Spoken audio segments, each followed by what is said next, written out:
ये वैकेंसीज़ आई हैं 1/2026।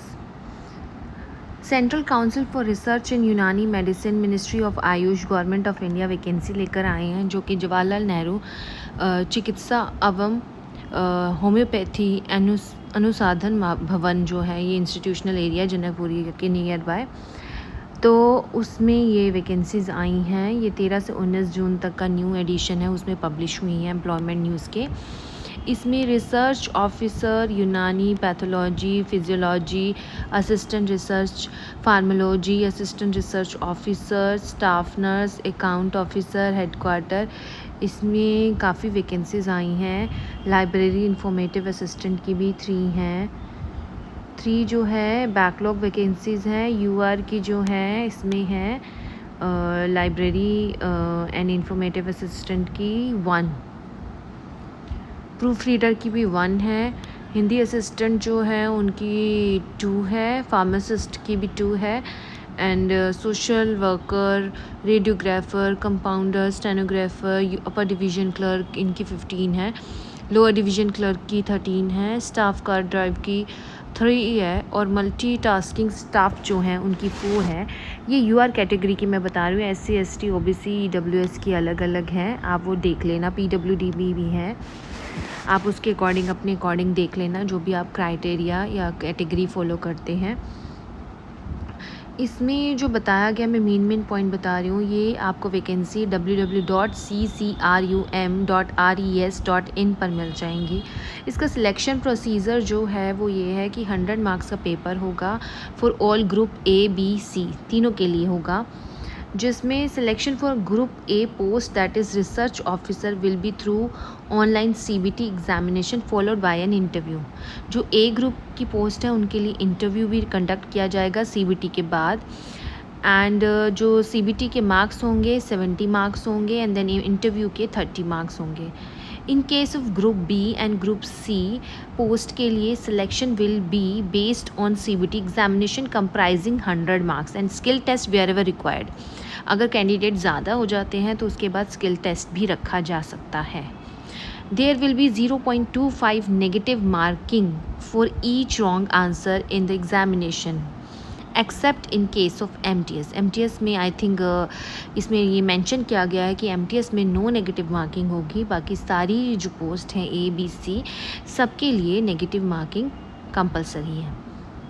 हाउ टू अप्लाई, इसमें अप्लाई करने के लिए आपको एक ऑनलाइन एप्लीकेशन है, उसको फिल करना पड़ेगा, जो कि मैंने वेबसाइट बताई है उस पर जाकर।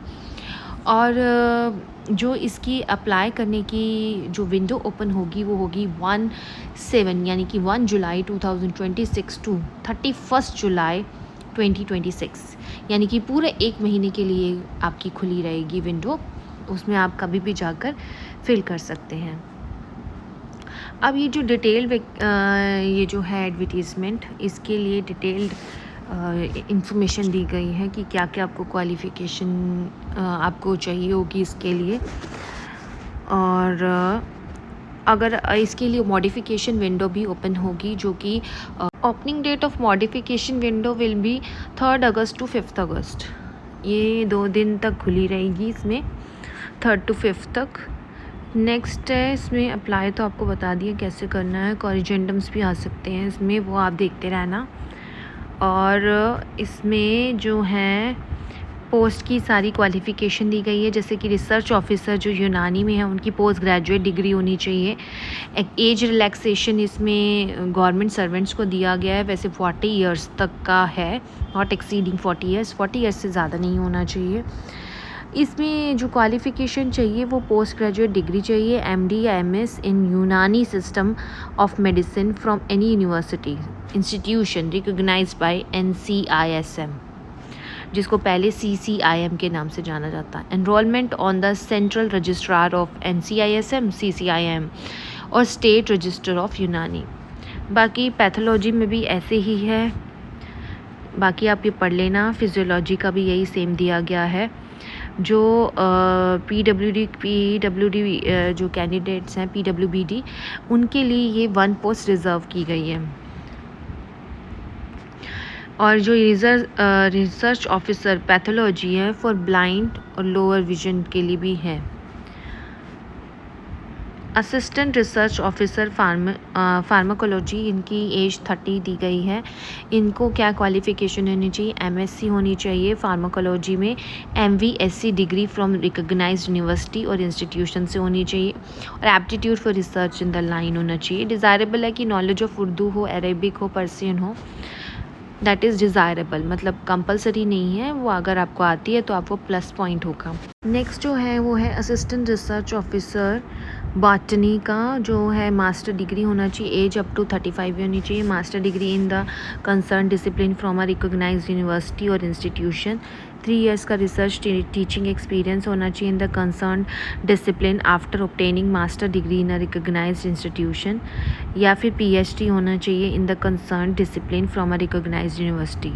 Knowledge of Urdu, Arabic and Persian mandatory नहीं है, डिज़ायरेबल है। स्टाफ नर्स के लिए जो कि ग्रुप बी में आएगा, ये सारे ग्रुप बी के बता रही हूँ मैं, आगे के जो पहले के जो असिस्टेंट रिसर्च ऑफिसर बताए थे 2, और अब ये थर्ड जो है ये भी ग्रुप बी का है, स्टाफ नर्स का, नॉट एक्सीडिंग 35 ईयर्स। इसमें भी रिलैक्सेशन मिलेगा as per government of India's rule, और इसमें इनको नीचे बीएससी ऑनर्स होना चाहिए nursing from a recognised university और इंस्टीट्यूशन, या रेगुलर कोर्स होना चाहिए BSc nursing from a recognised university, या फिर post basic BSc nursing from a recognised university, registered as a nurse और nurse and midwife, RN and RM with, मतलब जो भी हो, diploma in general nursing midwifery from a recognised board और council, registered as a nurse और nurse and midwife. ये सारी qualification के लिए बताया गया है। 1 ईयर का एक्सपीरियंस होना चाहिए, minimum 50 bedded hospital after acquiring the educational qualification mentioned at second, मतलब क्वालिफ़िकेशन अटेन करने के बाद उनको कम से कम 50 बेडेड हॉस्पिटल में काम करने का एक्सपीरियंस होना चाहिए, 1 ईयर का एटलीस्ट। इसमें भी knowledge of Urdu, Arabic and Persian को बोला गया है, डिज़ायरेबल है, कंपलसरी नहीं है। नेक्स्ट जो बी लेवल की है वो अकाउंट ऑफिसर HQ है, ये UR की 1 वैकेंसी है, अप टू 30 ईयर्स का इसको वो है, एज है, और relaxation as per government rule. और एम्प्लॉयज़ ऑफ CCRM उनको 5 ईयर्स का रिलैक्सेशन दिया जाएगा। Degree from a recognised university institute और 3 इयर्स का experience in cash accounts and budget work in a government offices. Next जो है रिसर्च असिस्टेंट है केमिस्ट्री में, जो है ये भी ग्रुप बी की लेवल है। इसमें आपको 30 इयर्स की एज होनी चाहिए, post graduate degree in the concern discipline from a recognised university, aptitude for research और knowledge of Urdu Arabic and Persian, not Hindi. Research assistant botany है। नेक्स्ट है इन्वेस्टिगेटर स्टैटिस्टिक्स है, ये इसमें मास्टर डिग्री इन स्टैटिक्स होना चाहिए। ये जो पहले वाला है रिसर्च असिस्टेंट बॉटनी, इसमें भी पोस्ट ग्रेजुएशन डिग्री होनी चाहिए जैसे कि पहले का है। आप अपने डिसिप्लिन में देख लेना, आप अपने जो भी आपका क्राइटेरिया जो भी फॉलो करते हैं कैटेगरी, उसमें आप प्लीज़ देख लेना। इसको मेडिकल लेबोरेटरी टेक्नोलॉजिस्ट का भी है, इसमें भी बैचलर डिग्री चाहिए इन medical laboratory. Library information and assistant का, जिसको मैं पहले भी बता रही थी कि उसकी आई थिंक 3 UR की 1 है, SC की 1 है, OBC की 1 है, अप टू 28 ईयर्स होना चाहिए। प्रूफ रीडर की भी 30 ईयर्स एंड बिलो होना चाहिए, वैकेंसी 1 ही है। हिंदी असिस्टेंट की वैकेंसीज 2 हैं, नॉट एक्सीडिंग 30 ईयर्स। तो बाकी का ये फार्मासिस्ट, सोशल वर्कर, रेडियोग्राफर, इनकी भी है वैकेंसीज, और कंपाउंडर तक की भी है, स्टेनोग्राफर की है, अपर डिवीज़न क्लर्क की 31 वैकेंसीज हैं, wow, but not exceeding 27। Lower division clerk की भी है, नॉट एक्सीडिंग 26 वैकेंसीज हैं। स्टाफ कार ड्राइवर की भी हैं। मल्टीटास्किंग जो स्टाफ है, मल्टीटास्किंग स्टाफ MTS 43, जिसमें कि कोई भी आपको नेगेटिव मार्किंग नहीं है CBT के ड्यूरेशन में।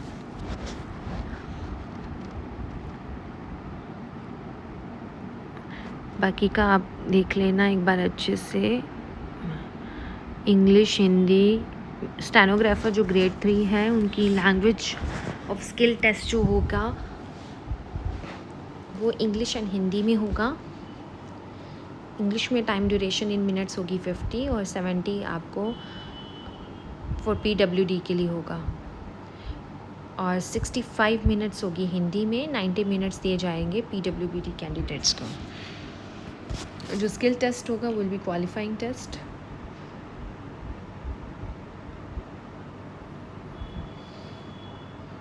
बाकी का जो है आप आगे के जो वैकेंसीज़ हैं बाकी की आप देख लेना प्लीज़ इसे, कि कैसे कैसे एग्ज़ाम पेपर आएगा। काफ़ी लंबा है ये, आई थिंक 51 पेज का है, तो मैंने इम्पॉर्टेंट आपको बता दिया है। बाकी फिर भी आप इसको एक बार गो थ्रू कर लेना। Thank you so much. अगर आपको ये वीडियो वैल्यूबल लगी तो प्लीज़ चैनल को सब्सक्राइब करें, लाइक करें वीडियो को और शेयर करना ना भूलें।